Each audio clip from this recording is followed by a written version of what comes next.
In this lesson, we discuss about two important paradigms of communication. One is dominant paradigm and another is bottom up paradigm. We have discussed in the earlier lesson what is dominant paradigm. Now, in this lesson, we shall expand these ideas further. This lesson deals with how polity, the state as a political entity, influences and governs every aspect of public life, including media and communication. It is against this backdrop the lesson tries to explain how centralized economies direct their policies of development and communication from top to bottom. The lesson also offers such directed development is constituted as dominant paradigm, which influences every branch of media and communication. The lesson illustrates how such dominant practices permeate the communication, leading to the development of a new branch of communication called as development communication. At the same time, the lesson informs the learners that compared to dominant paradigm, the bottom up paradigm or participatory paradigm has helped promote the third world economies, including India. The lesson thus tries to relate how development of Indian communication theory and models offered a promise to serve as bottom up paradigm or participatory paradigm. To show how Western models of communication and media served as nodal centers of dissipating dominant paradigm to the third world countries. To show how Indian communication theory and communication models offer alternative to dominant paradigm imposed on India from global northwest. The dominance of a powerful coalition between the state, the elite capitalist and the scientific technical expert is defined as the dominant paradigm. Malcote and Steves, 2013. The definition has drawn its basis from the Renaissance in Europe. As everybody knows that Renaissance was a fervent period of European cultural, artistic and political and economic rebirth following Middle Ages during 14th and 17th century. Renaissance marked the ushering in of modernity in the West, which encouraged science as the arbiter of truth, contesting the Catholic Church dominance over mankind. It has promoted humanistic ideas. The capitalist elite, the state, bureaucrat and the scientists were more dominant factors ever since. Thus, modern states, bureaucrats, elites in position of power and scientists, technocrats using science have taken over the responsibility of deciding what is truth and what is not. Malcote and Steves, 2013. Malcote and Steves described this as development machine. Using this development machine as a tool, every state aspiring to become modern has made momentum to enforce development.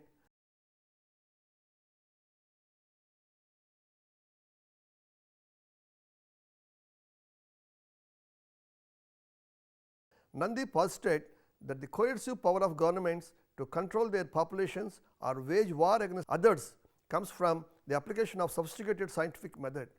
Nandi in 1992 argued further that what sets the present development discourse apart from that of the past is that the state has entered all areas of life of its citizens and set up total systems for social and political engineering based on the theory of development and progress. The dominant paradigm of development is inseparable from the concept of modernity, says Ulrich in 1992. According to Ulrich, its starting point is the assumption that unremitting diligence, constant progress in the production of goods, the unbroken conquest of nature, the restructuring of the world into predictable, technologically and organizationally manipulable process will automatically and simultaneously produce the conditions of human happiness. Ulrich, 1992. The important premises that argued in favor of dominant paradigm are outlined here. Malcote and Steves. Rationality and progress have become synonymous with economic growth. A higher standard of living is fixed as a target to achieve, considering certain indicators such as gross domestic product, per capita consumption, gross national product, etc. The Western industrial progress and production have to be followed as indispensable guidelines. The past histories of third world countries have been treated as irrelevant to the path of modernization. The consequences of dominant paradigm have been quite negative more often than not. the negation of past histories and cultural environments of the third world countries, and straight imposition of the Western concepts of development as one jacket fit for all has resulted in lopsided development in the global south and east. In the process, local narratives and cultural meanings and social systems have become valueless and obsolete. Freiberg and Hattney lamented that the Western worldview has been presented as the worldview claiming universal validity. All colonized or penetrated countries were stigmatized as inferior in culture, religion or race. Western man did not bother to listen to the African shaman, the Indian guru or the Chinese scholar. Thus, one would find an approach which flows from center to periphery in regard to implementing a state policy which is nothing but an imported Western economic, political and scientific technology. Therefore, this is often referred to as top to bottom approach or dominant paradigm. It percolates from the center of the government to the citizens at the bottom. Individuals will have no choice but implement those policies. After all hue and cry settled down on the dominant paradigm, scholars across the globe have come up with alternatives for development. The consequences of dominant paradigm have been quite negative more often than not. The negation of past histories and cultural environments of the third world countries, and straight imposition of the Western concepts of development as one jacket fit for all has resulted in lopsided development in the global south and east. In the process, local narratives and cultural meanings and social systems have become valueless and obsolete. Braidotti et al. In 1994 called for locally sustainable lifestyles, participating democracy and recovery of dominated people's subjugated knowledge. Wang and Dissanayake in 1984 argued for protection of nature and culture.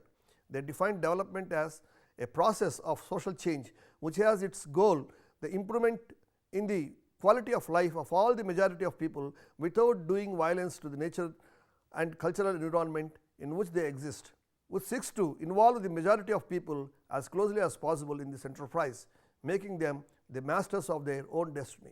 Alternative approaches to the development of third world countries are pluralistic and offer new horizons of meaningful development. They are outlined here as equity in distribution of information and other benefits of development, active participation of people at the grassroots, independence of local communities to tailor development projects to their own objectives, integration of old and new ideas, traditional and modern systems, the endogenous and exogenous elements to constitute a unique blend suited to the needs of a particular community. This is a people driven mode of development. People decide what they require for their development. The people at the grassroots level create an ambience in which they themselves play direct role.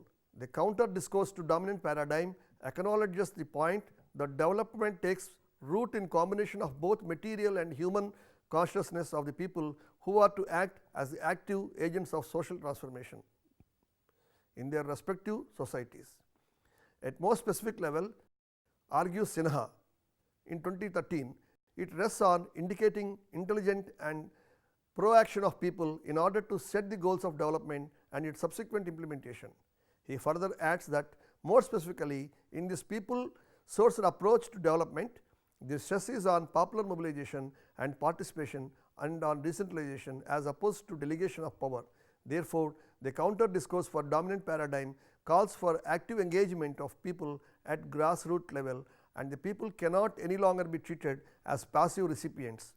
The bottom up approach thus allows for a qualitative change in the lives of the people.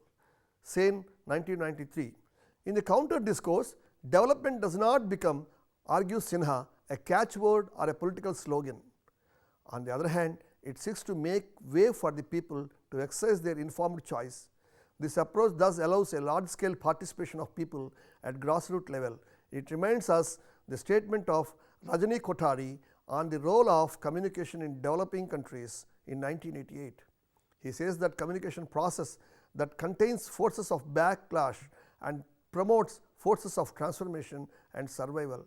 In such an approach, the clash between dominant paradigm and its counteroffense has its source in the opposing norms and value systems of contesting visions. Sinha 2013. Thus, the counteroffense to develop dominant paradigm also involves the issues of power and calls for a transformative thrust. It can be summarized as below on the lines of Harold Laswell's magic bullet theory. Who produces, who distributes, what, to whom, by what channels, with what intentions and with what impact.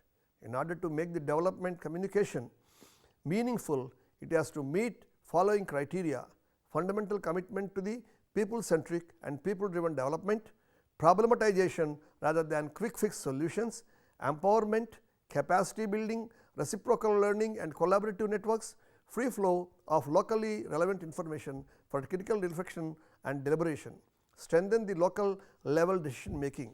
The foregoing bottom-up development model as a counteroffense to the top-to-bottom dominant paradigm has offered enough space for the rural arts or folk arts for its involvement on a large scale to spread messages of development among folks. The visual arts, besides music, dance, drama, have thus become central to the development of communication. This course has thus immense potential in transforming its learners as rural artists, playing a key role in development of communication through portrayal of rural India's needs and its glory. The lesson offered how Renaissance in Europe during 14th and 7th century has led to bring scientism to the forefront. Coupled with elite capitalism and the state, the science has become the arbiter of the truth. Its advancement in post-Renaissance in Europe led to believe that the dominance of the three forces, elite capitalism, state polity and scientism, would bring modernization in the world. This has led the West to direct the third world countries and colonize it to straightaway implement its development programs and strategies, ignoring their past histories, cultures and civilizations. This is called dominant paradigm. Every colonized or third world country which adopted the European model of development has become power centric, concentrating its entire power at the center, treating its subjects at its periphery. It led to the coercive methods for the purpose of development, unleashing hierarchies to subject people to oppression as well. As a counteroffense to the dominant paradigm, the bottom-up model has called for freedom to the native cultures and local organizations. The decision to choose the best for their development is left to them. People choose what is suitable to their culture and local needs. It called for democratization and decentralization.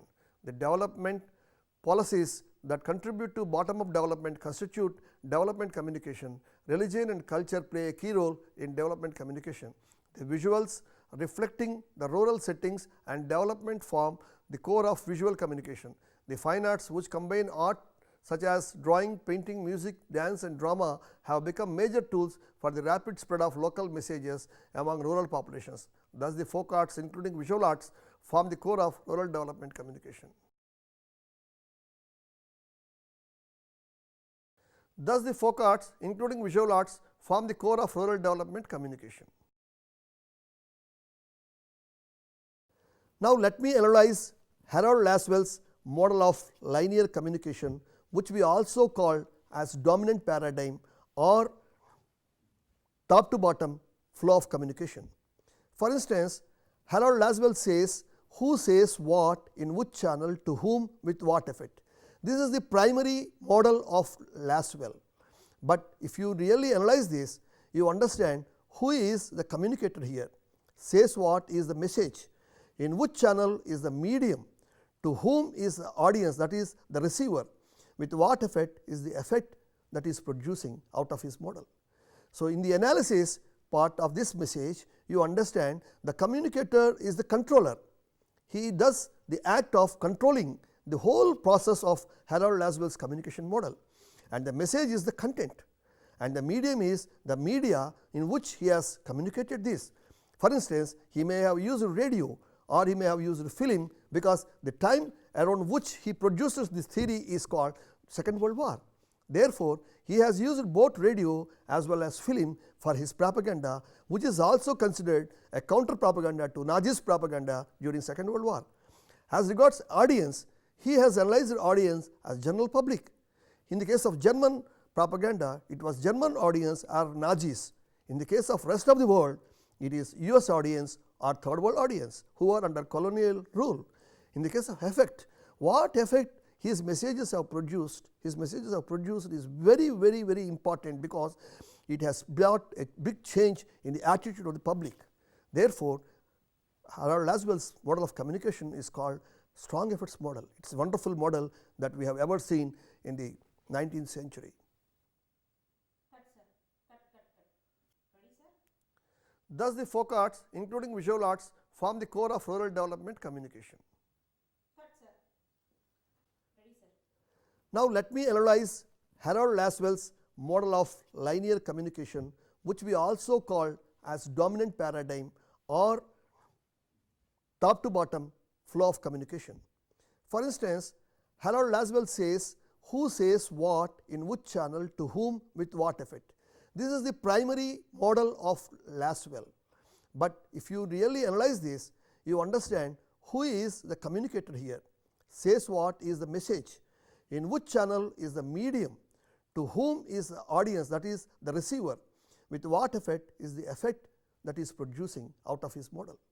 So, in the analysis part of this message, you understand the communicator is the controller.